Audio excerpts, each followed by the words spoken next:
The International University of Management, a Namibian university dedicated to its people's future, a hub of abundant opportunities. We are IUM for life. We are IUM.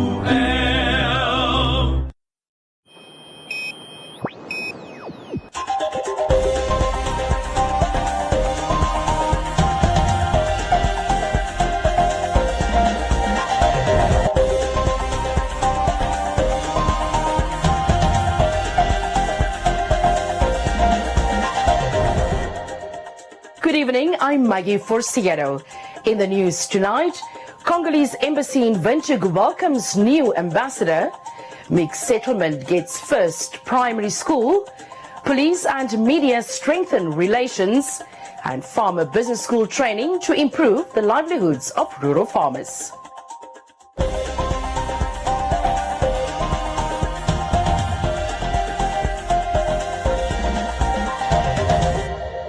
The Embassy of the Republic of Congo in Namibia welcomed their new ambassador. Laria Ngayino pledged to further strengthen diplomatic ties in the areas of culture and trade. Just a day after presenting her credentials to the President of Namibia, the new Congolese ambassador outlined some of her plans regarding advancing cooperation between the Republic of Namibia and the Republic of Congo. His Excellency President Denis Sassou Nguesso is appointing me as Ambassador Extraordinary and Plenipotentiary of the Republic of Congo to the Republic of Namibia. As a recap, I would like to draw you back to the spirit of the agreement which was signed by His Excellency President Denis Sassou Nguesso and his counterpart of the time, Dr. Pohamba, which was to set up a technical and professional institute which was going to train our youth in various fields, construction, bakery, husbandry, and a few others. It was meant to be a statement of the excellence that two African countries can produce from their cooperation. And as far as my time here is concerned, I can tell you that I will indeed throw all my efforts in promoting economic diplomacy. So it is indeed in the pipeline for the pending joint commission that we shall indeed bring together the two chambers of commerce so that business entities and private enterprises would be able to explore business opportunities and possibilities of joint venture. The Republic of Congo is a nation located in the central part of the continent. Ngayino says the two African states have other areas in common that she will focus on during her term in office. Our two capitals, Brazzaville and Windhoek, have already been twinned. The cities of Pointe-Noire and Walvis Bay, which are two port cities, have also signed friendship agreement. The list is not exhaustive, but one other avenue that we would like to pursue is to have cultural cooperation. As you are aware, Congo and Namibia are two countries with rich cultural potential, and they also share a common history. We will not go into details as to what was the contribution of the Republic of Congo to the liberation struggle of Southern Africa. It is well documented.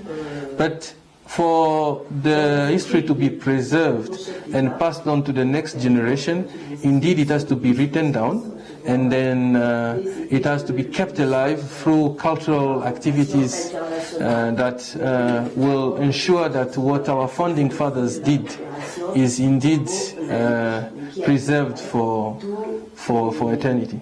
Ngayino also commended their Namibian counterpart in Brazzaville, noting that they have done a lot in strengthening ties.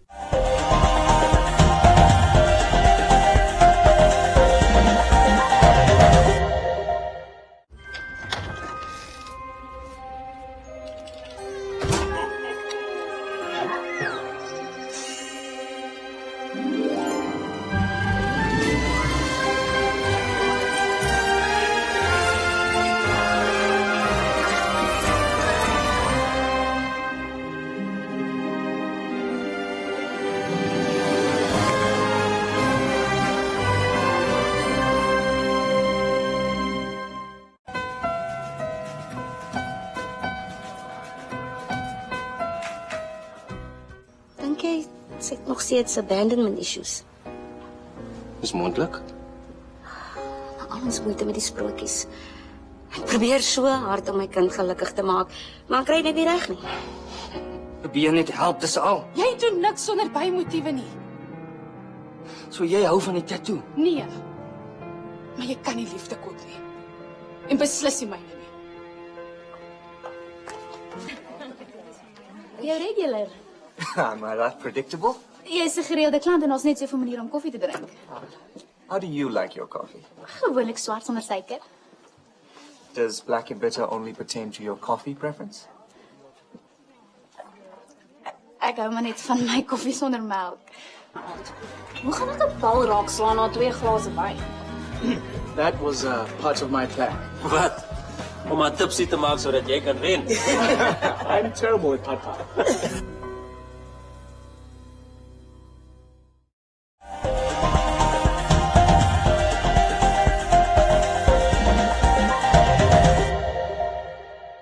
Located 20 kilometers north of Windhoek, the mixed settlement has a population of about 3,000 inhabitants. As part of efforts to bring development closer to the people, the city of Windhoek and the Ministry of Education, Arts and Culture are building the first school for the settlement. Community Voices proudly brought to you by Namdeb Diamond Corporation. Good today, better tomorrow. Tengo no eso fikola ya muka tiketu ya sotu no na fikola ke kule katushina kucho pena gere jingapi pena gere jiwa okinda no gere jiwa no gere jifiri yo kanga kwa mesilo pena ike gere jiji amini ka pa 5 angwe pia bole ya ka de taxi vi haidi ya kusamo kwa kuyafara wa bindu sasa tingo limo uno na uri utano auzi megombolimwe Mario ngampia ke heka mo keno ka kusochi Mario amonjato ka futira taxi. Ka cha kusapo icho nkundu. Sa sisiri mungasi mo lukandale tulamiki sa muna dalita muni kuna kombingo fikola kufutira uno na joshiri. Onumwe iha longo. Astra kereke nukuni bae ilono kapanaka. Momo ta kufoka filinga kaita afutira kana ka taxi. Kai ko fikola ko vendo. Marja tu pandula ya fikola o ilipo pepi. Kuna nande tere kuna na badali wa kwetu. Kai pepi mbolu talala. Ulo na wa ngula ufiku. Maruni ma kalungo tapa taka ke ka tedi na ndo mango ina kida ka pora ndo ka kumbafa. Ita kende na ta unne kuna ka kunya ko pule kunya. Takende ka dewa ko mepe ngula. Oshira hapo ni huna na wino na bomo mix. The mixed settlement is one of the informal settlements that lack services such as schools, electricity, clinics, and a police station.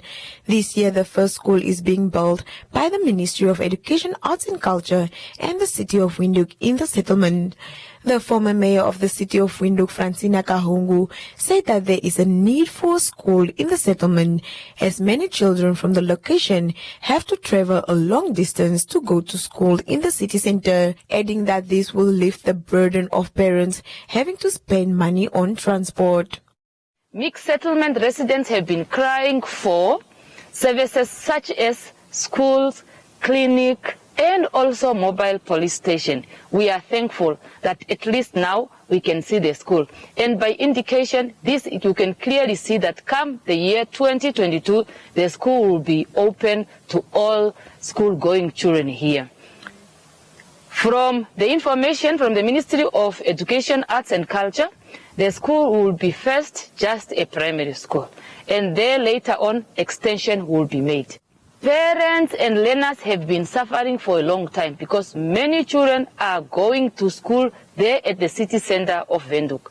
So the nearest school, you can call it, they used to go to Bethel, they used to take their children to Tobias, Dr. Franz Aupa Indongo School, and many other schools in Tobias Hainyeko constituency and Moses Gareb constituency too in Katutura East.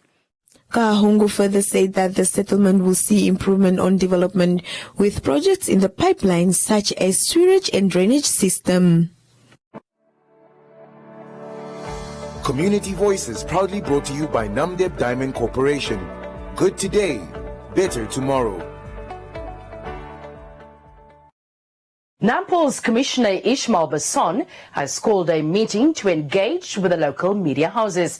The idea, he says, was to fix the existing relationship and identify issues affecting both parties and strengthen the current relations. Studies over the years show that police and media undoubtedly have an interdependent relationship. Police need the media to improve the way the public portrays them, and whenever they need to publicize large-scale crimes, crime patterns, or when in need of finding a suspect on the loose, among others. The media need the police to provide information about crimes and crime patterns for their audience. This symbiotic relationship won't exist without clear and respectful communication, says Nampol Commissioner Ishmael Basson. From me as the regional commander of Ishmael Basson, you have that freedom to do your work without fear and favor. If anything happens and you're not happy it happened to you, please report it. We'll definitely deal with it and we'll address it as necessary. We don't want to tell you how to report against or for the police. We don't want to tell you what to report, what to write. You just put it. Everybody comes with his own. Everybody's having a different angle of reporting. That is all in your hands. It's for the editor to find you as being in line or out of line. Maybe not us, because if I'm sitting here today and I expect good reports from you every time, I will be mistaken. Over the years, there have been reports of journalists getting assaulted or mistreated by officers of the law. Nampol's Chief Inspector Itetila Shapaka says those kinds of incidences, although uncalled for, occur due to a lack of proper identification. He further explains the procedures journalists should follow when arriving at a crime scene. We are saying evidence that we collect from the scene, if it gets contaminated, then it's messed up. Then you are unlikely to secure a conviction on the likely suspects or whatever the case might be. The other quite interesting thing is media identification. When we are sitting here, clearly, it's just that we know you. But for somebody that does not know you, there is just a lot of people in civilian clothing, and if you come to a scene of accident, it is very difficult to identify. Even if something was to happen now and we all go and cover it, and the police investigator comes there, he will not know who is here. They would want to cordon off that scene. And then in the same vein, they might push you around, something that will not really take pride in. But what we are trying to say is that if we can identify ourselves, get some sort of identification, either reflectors or some media cards, whatever the case might be, just to make it easier for us. Commissioner Basson gave the green light to authorized journalists to report on any event as long as it's fair, honest, and doesn't interfere with police investigations. He further vows never to withhold any information that is of public interest from the media.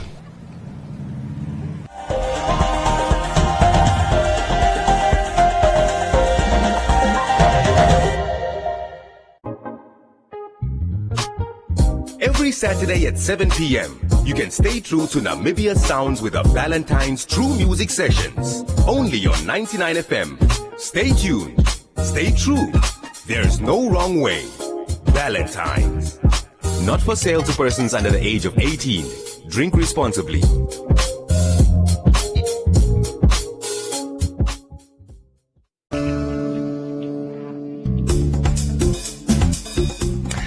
And welcome to the She Word, the show where we discuss trending topics amongst women across Africa. Girl, 7 years old. Do you know why you're here? In 1997, I was filmed by an American news crew at the place I was being held.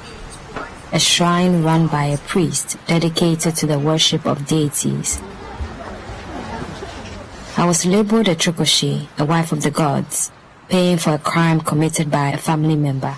Okay, the purpose of sharing my story was to say, you may have gone through something, a traumatic experience. You are still able to have life. You have life. You can live life. You can contribute to society, and that's what it should be about. It's not more. It's not really about like victimizing because I honestly don't like watching it.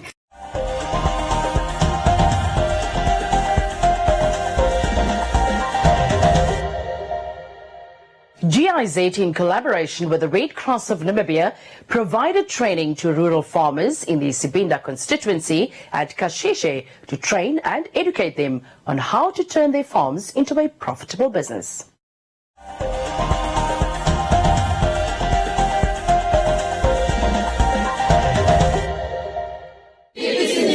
Money in, money in. The Farmer Business School is a concept that was actually introduced in 2010 in the five West African countries, vis-a-vis Nigeria, Ghana, Cote d'Ivoire, Togo, and so forth. This concept has now excelled into around about 24 African countries, and it has trained about over 1.6 million farmers in Africa. And Namibia is one of the 24 countries that has been trained. On the 2nd of December 2021, GIZ, with collaboration with the Red Cross of Namibia, held a training for rural farmers in Sibinda constituency at Kasheshe to train and educate them about how to run a farming as a business. In this manual, to roll the program out, we had to do the training of trainers, where we've been training trainers that are going to roll out the program itself. In training the trainers last month, from the 18th of October to the 12th of November, we were training trainers in Rundu. We managed to train about 25 trainers. And the process of training the trainers is now what we are completing now with the other 12 trainers out of the 25 that we trained in Rundu. And this is what we call PLG, that's Pair Learning Group. These trainers are now paired into two, where they help each other to train this training manual now to the farmers. And then we continue with the assessment. And this is the training that has been assessed. And to make sure compliancy and quality, me as the master trainer, as the national master trainer, I have to be there to make sure that the trainers are doing as they were taught during the training. And this is what has been happening. One of the participants from the training, Moses Mandia, was eager to tell Agrion One team what he learned from the training. My name is Moses Medai from Kasheshe. I am thankful for the program the GIZ and Red Cross have brought to us. In this agriculture program, I learned a lot on how we can improve the crops that we are planting here at Kasheshe. Here we mostly plant millet and maize and also farm with chickens. We did not know that this can turn into a business, but now we know that this is a business where you can make money. We never knew. It has opened our eyes. It is for that reason why I am saying that I am grateful to them. As I am speaking to you now, some of us were involved in the poultry business, but we have failed because we did not know how to record what we invest in the business, but now we know how to keep the records of our businesses, what we invest and what profit we should get. About 150 farmers who completed the module graduated from the Farmer Business School project.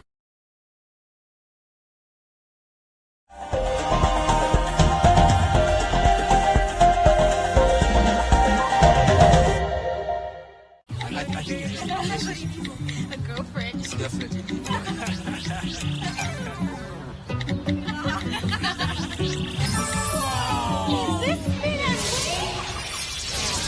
Whoa! Wow! Spin and win this summer. Use the MyMTC app or dial *111# and you could win a brand new Toyota Starlet, Corolla Quest or Hilux. MTC, make the connection.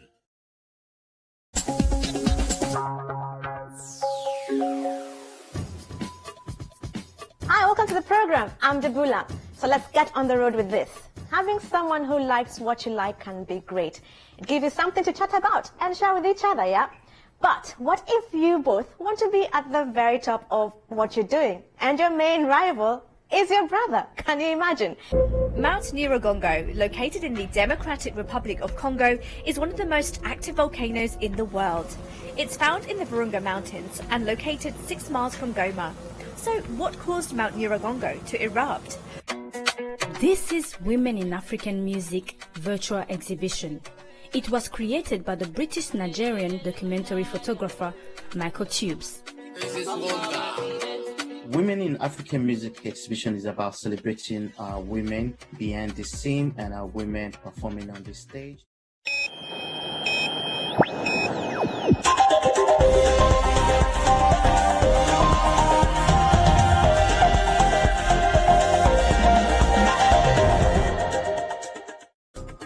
In other leading stories, the Bank of Namibia released the Economic Outlook Update for December 2021, with the domestic economy expected to grow by 1.5% in 2021 and to improve further in 2022. Based on the International Monetary Fund's World Economic Outlook for October 2021, the global growth is projected to rebound to 5.9% in 2021 before moderating to 4.9% in 2022 from a contraction of 3.1% last year. The latest growth projection for 2021 is 0.1 percentage point lower when compared to the corresponding projection in July 2021 WEO update. The downward revision for the 2021 growth reflects weaker growth prospects amongst advanced economies and low-income developing countries, largely due to supply disruptions and the worsening pandemic. Growth in AEs is expected to exceed pre-pandemic medium-term projections, largely supported by wide vaccine coverage and fiscal support in most countries. Risks to the global outlook includes new variants of COVID-19 and supply-demand mismatches that may give rise to high inflation. The major source of concern is that more aggressive SARS-CoV-2 variants could emerge before widespread vaccination is reached. Risks to domestic growth remain dominant by the impact of the COVID-19 pandemic, but also include persistently low international prices for some of Namibia's export commodities and climatic swings. Risks to domestic growth are dominant by travel restrictions that are still in place for many countries, exacerbated by new waves of coronavirus infections and the pace of vaccinations in Namibia. The latest variant, known as Omicron, has led to tighter travel restrictions, especially affecting southern African countries. Other notable risks to domestic growth outlook include low international prices for some of Namibia's export commodities, such as uranium and climatic swings.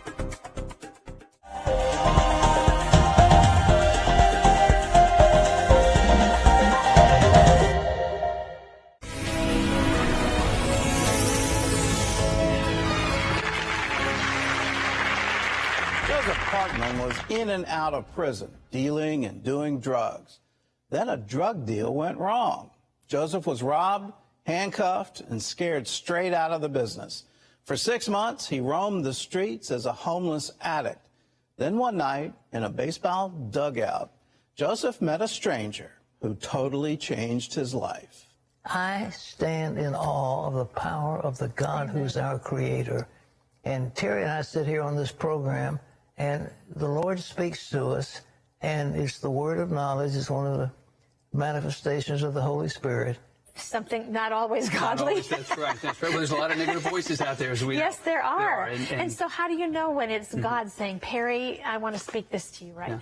And sometimes you don't know. And I think you pray over it, and you think about it, and sometimes you just, a lot of times I'll just envision, as you and I are talking here today, I may envision that I'm here talking with God, and how am I supposed to address this issue? Okay? Realize Jesus is the same yesterday, today, and forever. He is the same for you right now. So let's pray. Let's call on his name and let him do the rest for you. Let's pray.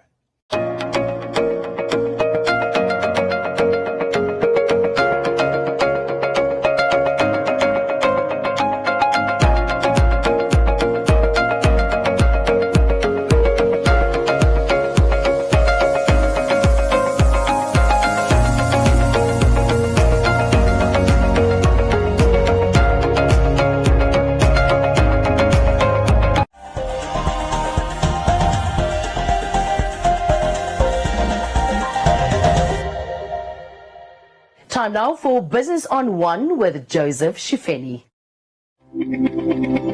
Business on One is proudly brought to you by the Government Institutions Pension Fund.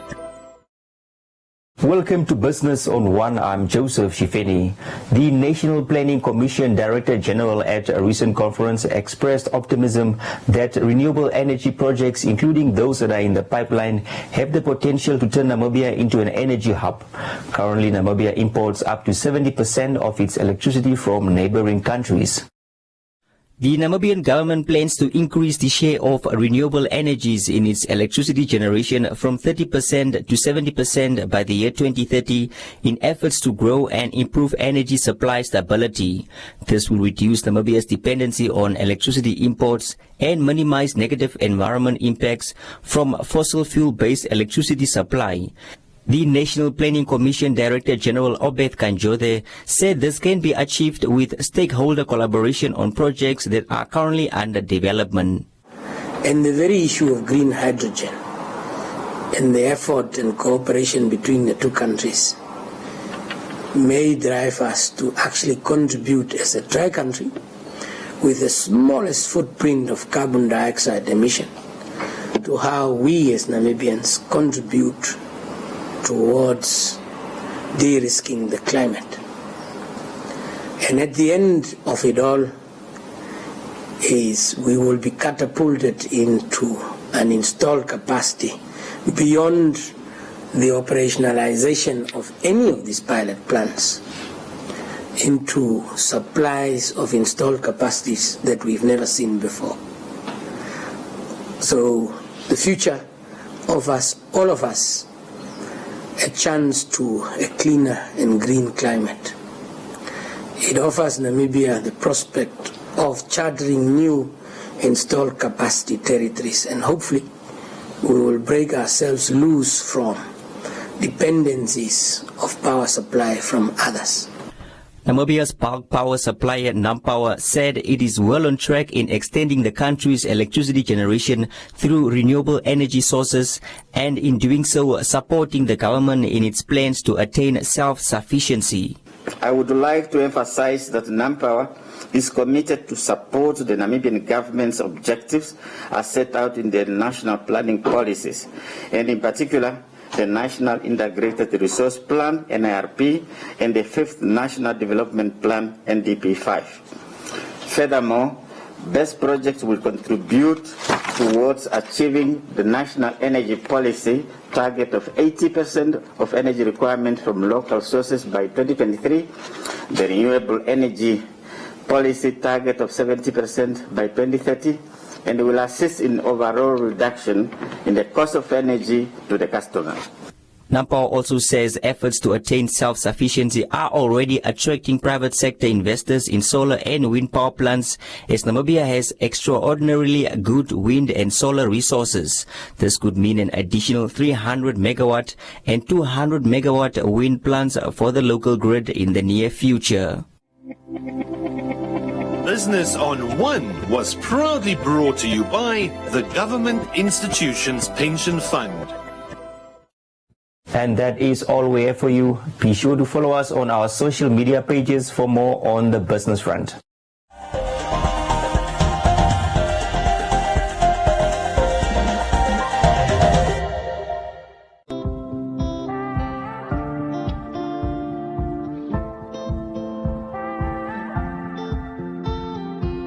Early this morning, woke up holding my head, hearing my heartbeat all night long. Shades of this motel keeping me in bed, reading the news, just trying to stay strong.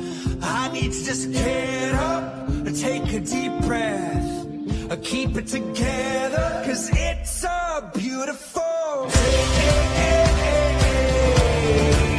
Sun on my face, feeling okay. Don't let it get away. It's a beautiful day. Feel so proud, screaming out loud. It's a beautiful day. Beautiful day. Feel so proud, screaming out loud. It's a beautiful day. Beautiful. Hey kids, are you in primary school and want to get extra supplementary maths, English and science lessons? Then invite learning in with One Africa TV's #LearnOn1 every weekday from 9 to 11 a.m. with repeats from 2 to 4 p.m. And thanks to NMH's MyZone, these lessons are 100% Namibian. There's so much to learn with #LearnOn1. Invite learning in.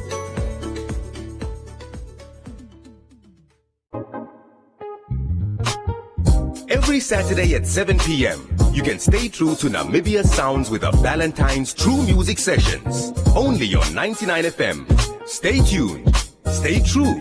There's no wrong way. Valentine's. Not for sale to persons under the age of 18. Drink responsibly.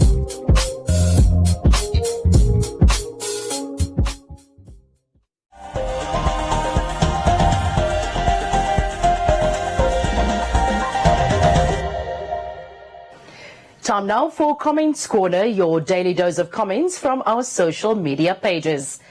The affirmative repositioning movement has revealed that they have taken the fish rot issue to an international stage thanks to a partnership with Restitution, a law firm that specializes in commercial litigation, arbitration and dispute resolution.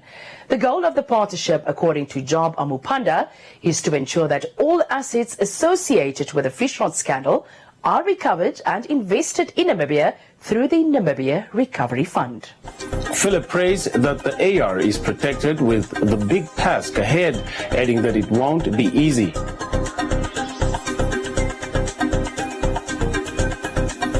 Nina Mihito says it's a great idea.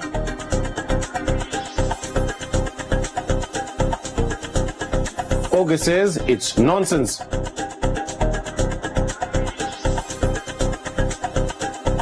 While Veno is calling on all to support the AR movement for coming up with the great idea.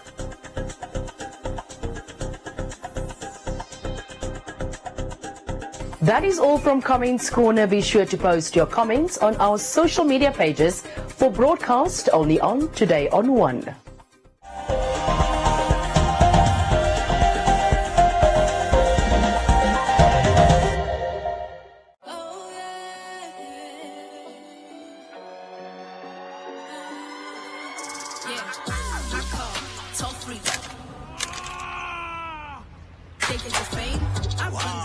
Connect in style with O Smartphone, Namibia's most affordable 4G handset.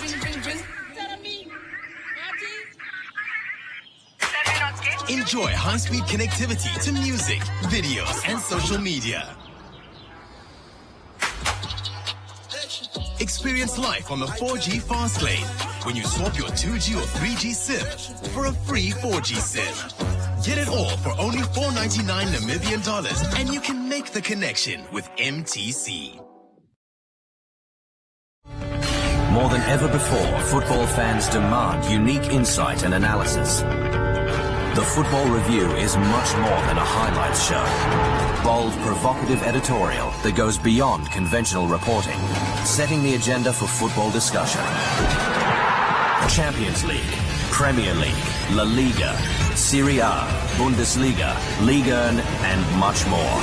Want genuine insight with hard-hitting editorial? Need compelling premium football content? The Football Review. Best, bar none.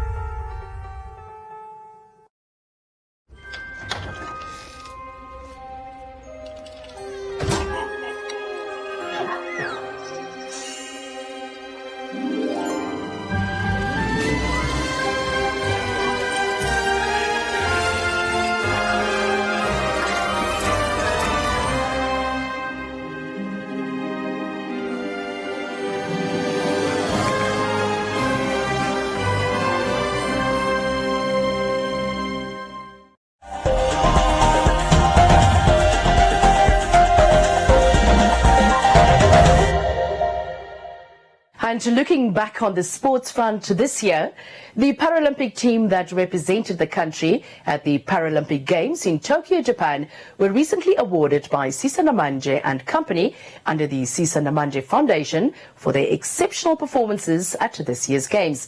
Ananiashi Congo, his guide Sam Shimhanda and Johannes Nambala received a total amount of 35,000 Namibia dollars. Castro Ulumbu has more.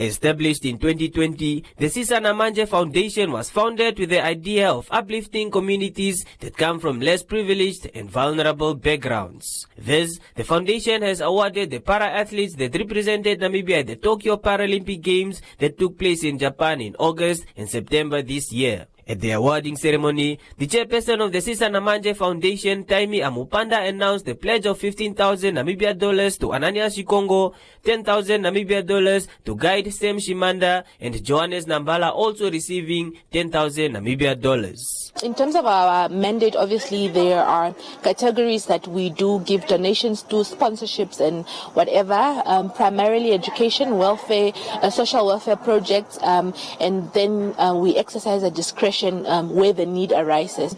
We decided to award the Paralympians who participated exceedingly well during the Tokyo 2020 Paralympic Games, and it was really just our small contribution to the sports sector in reaffirming our position as a foundation that we are committed to uplifting sports in Namibia, not strictly limited to athletics, but obviously that was one area that we saw this year that needed to be funded, and also to appreciate the work that Namibians are doing. I think it's not been an easy 2 years for any of us, but I think we need to plow back, especially into upcoming athletes, and we're really looking forward to forging more relationships with not just the Paralympic Committee in Namibia, but also generally with the sports sector in Namibia. Because there is potential there, but we realize that limited funding can obviously hamper progress. In attendance, the Minister of Sports, Agnes Jongarero, expressed gratitude towards Sisana Manje and Company through its foundation for the gesture, as she urged more companies to assist in the athletes' preparations and not just after they have succeeded. The corporate industry has been at the forefront of taking sport to the next level, and today is one of such days. Sisana Manje Foundation has shown its commitment towards sport, and thus allow me to take this opportunity to thank the Sisana Manje Foundation for awarding the Namibian Paralympic athletes, Nampala and Ananias and the guide Sam, for their outstanding performances at the Tokyo 2020 Summer Paralympic Games. Keep in mind, however, that development is a continuous process, and that we should not only emerge to reward when our athletes perform, but also be part of the preparation process. Because it is during that time of preparation when our athletes are either made or break.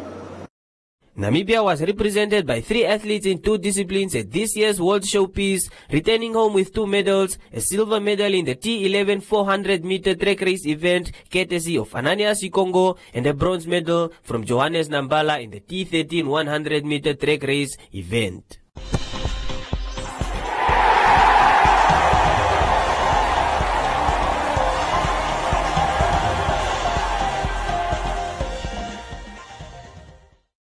That is all we have for you from me, Maggie Forciero, and the rest of the team. Till next time, it's good night.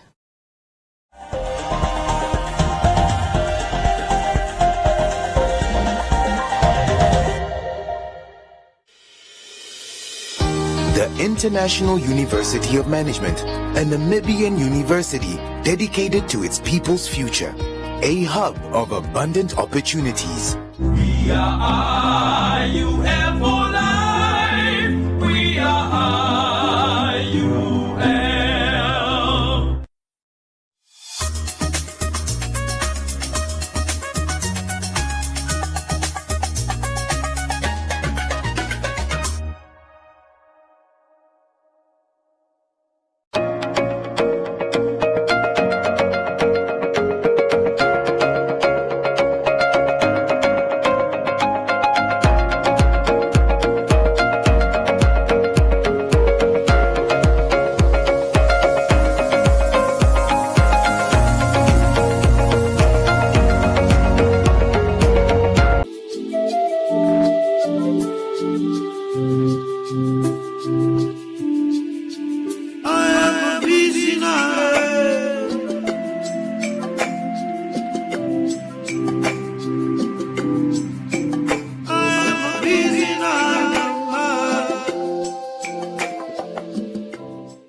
I like rhinos.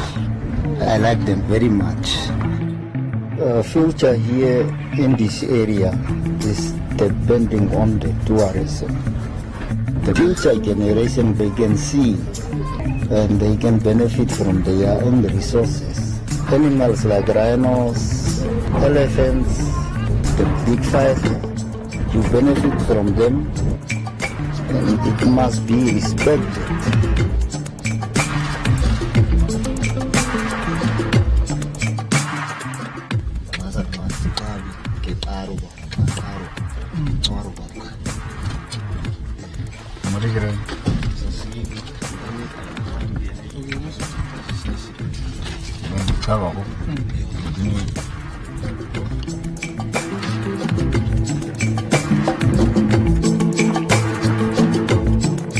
You are not feeding the rhinos, you are not giving them order, so it's a free business.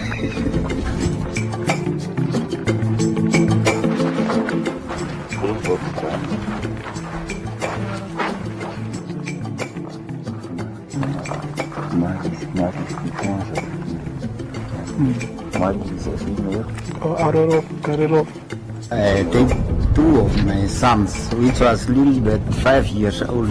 They were young guys. So they asked me questions. Why are we here? Why are we sleeping here? I told them this is our resources and this is our future.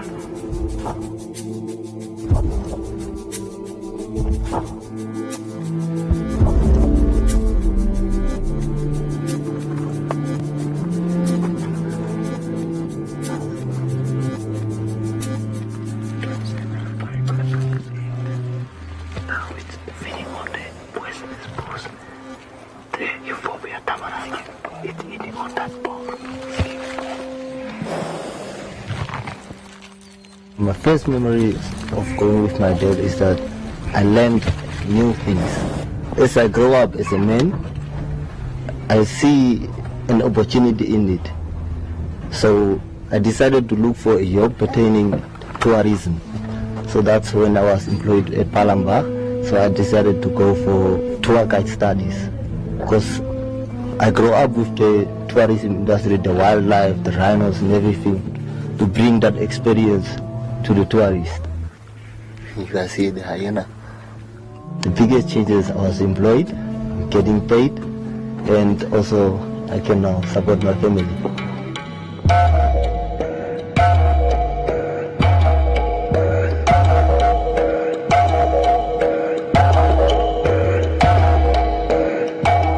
It's a cultural thing. It's coming a long way.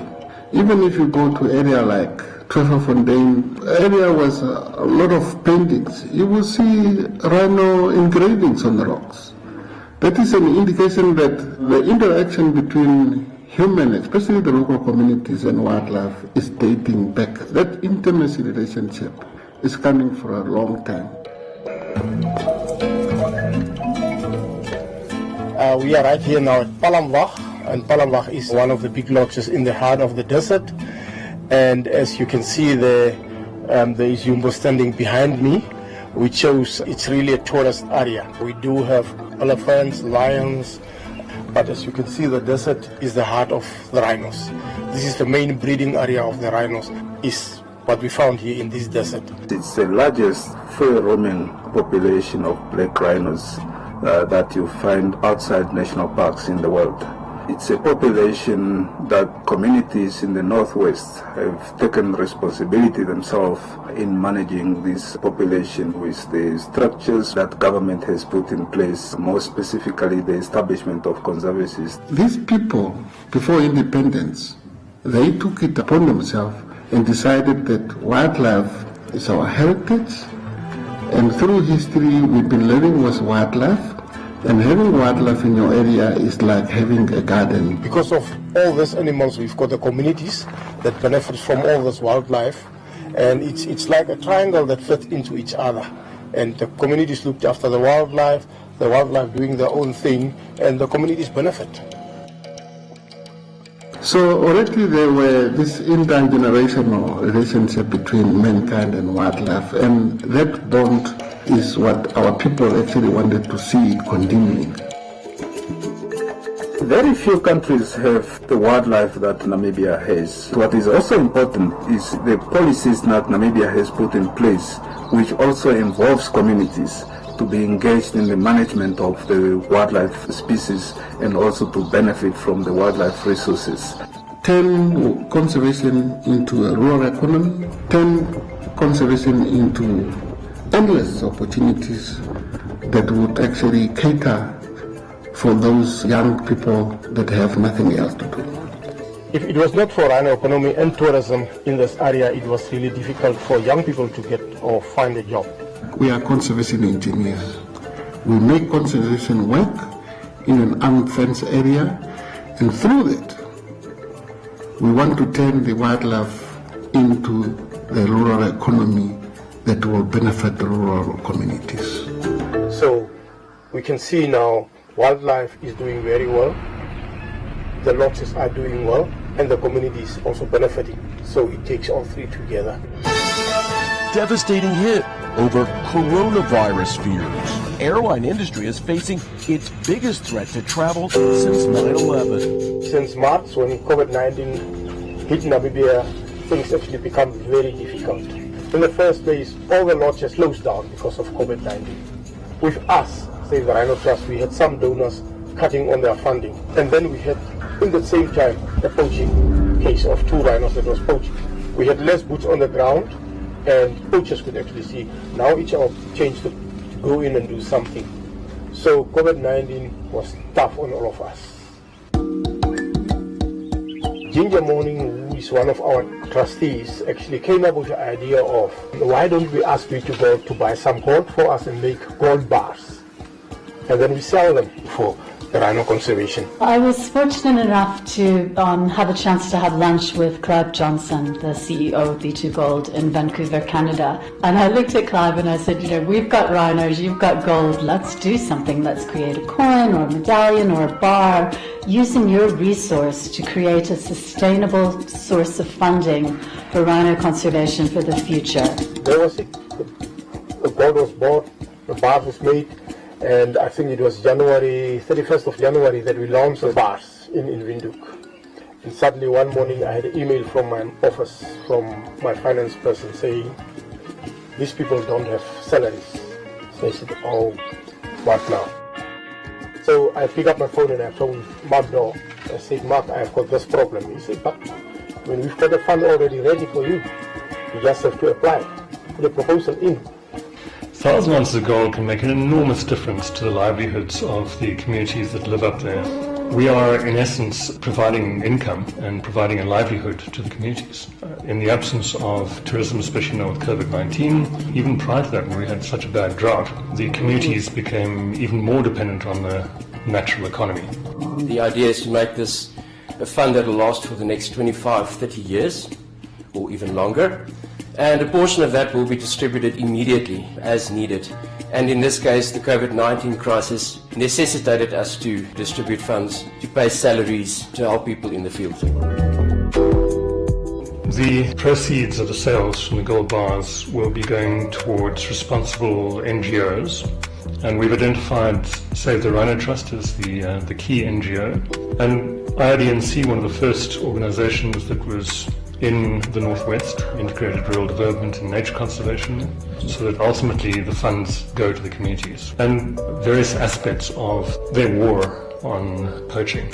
To be able to support those hardworking men and women that are always in the front line between the poachers and the rhinos. If it was not for B2Gold and the golden bars, I think by now we should have been in big trouble.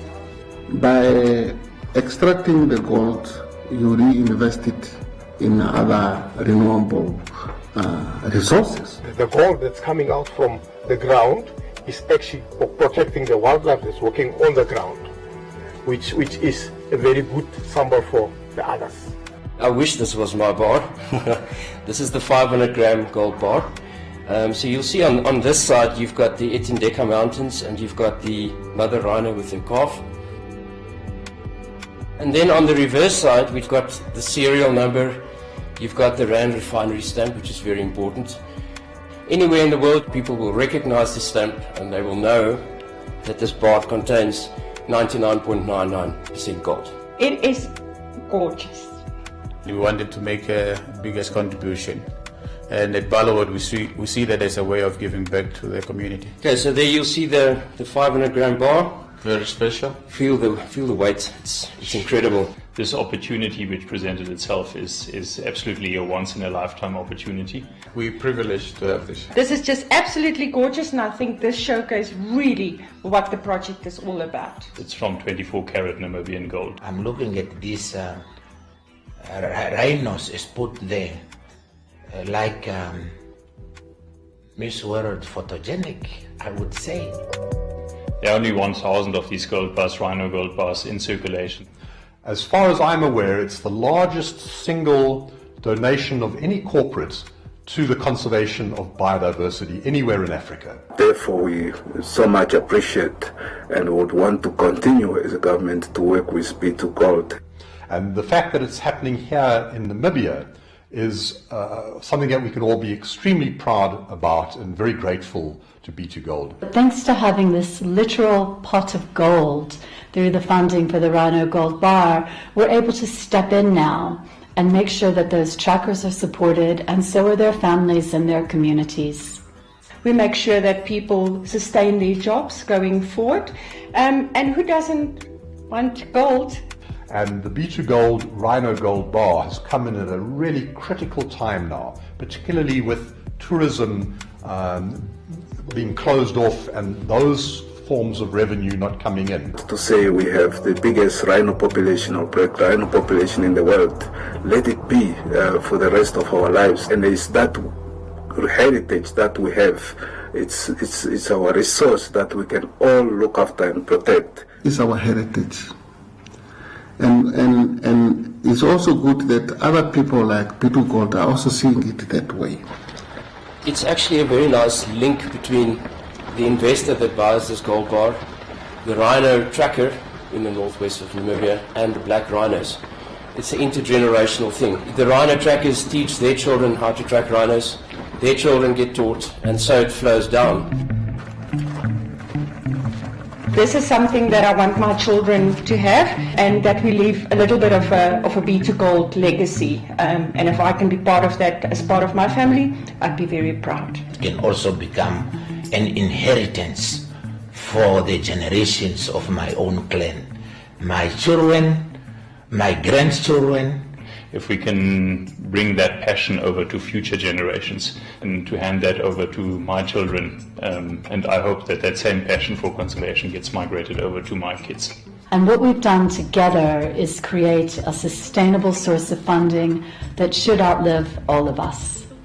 You know, I think as far as B2 Gold is concerned, we couldn't have chosen a better target in which to put our efforts as far as the environmental and conservation pillar is concerned. And I want to stress there that the money that's going towards environment and conservation is actually going towards the people. Rhino is for all of us, whether you are in Canada, whether you are in Vancouver, whether you are in the US. If you really want to see conservation at play with rural communities, I therefore humbly request each and everyone to join us on our Rhino tour and have a wonderful experience. This is what keeps rhinos on this planet. I've done rhino trekking experience. It was just amazing walking in that landscape of the Kunene. And as we followed them, we could now find rhinos with the calf. We got the closest distance we could. It's a warning sign. And it was just amazing and lovely, something to experience that Namibia can offer.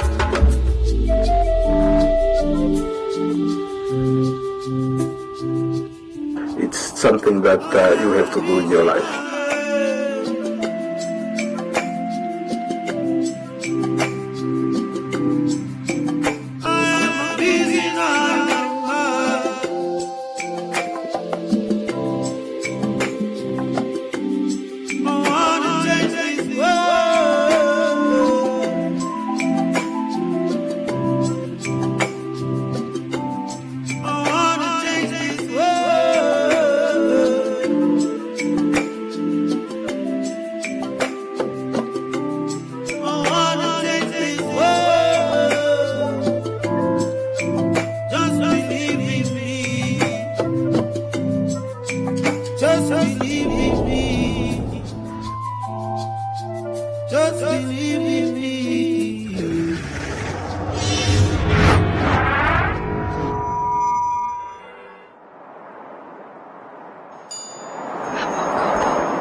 Prevention is important. Help prevent the spread of illness and keep yourself and others well.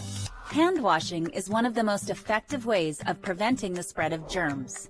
Wash your hands regularly with soap and hot water, scrubbing your hands thoroughly for at least 20 seconds. Hand sanitizers can be used but are not recommended as a substitute for hand washing. Use sanitizers in addition to hand washing or in a situation where soap and water are not available. To avoid spreading germs, limit sharing of personal items such as utensils, cups, and dishes. Your skin acts as a barrier to germs, but your eyes, nose, and mouth are more vulnerable. Wash your hands thoroughly before touching your face, eating, or drinking. Avoid physical contact with others, including handshakes, fist bumps, high fives, hugs, and kisses. Social distancing is deliberately increasing the physical space between people to avoid spreading germs. While regulations may vary by country or area, the best guideline for social distancing is to maintain a distance of 6 feet from others. Germs can travel through the air from one person to another. If you sneeze or cough, do so into a tissue or the inside of your elbow to prevent the spread of germs. Avoid contact with ill individuals and insist they isolate themselves until they have recovered and are symptom-free.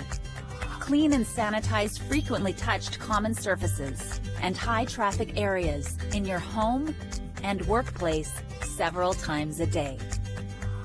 Share these guidelines with others and help prevent the spread of illness and maintain a healthy environment. An ounce of prevention is worth a ton of cure.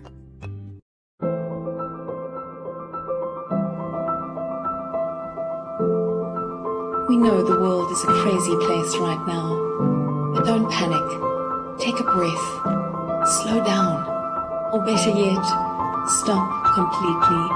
We'll still be here when everything settles down.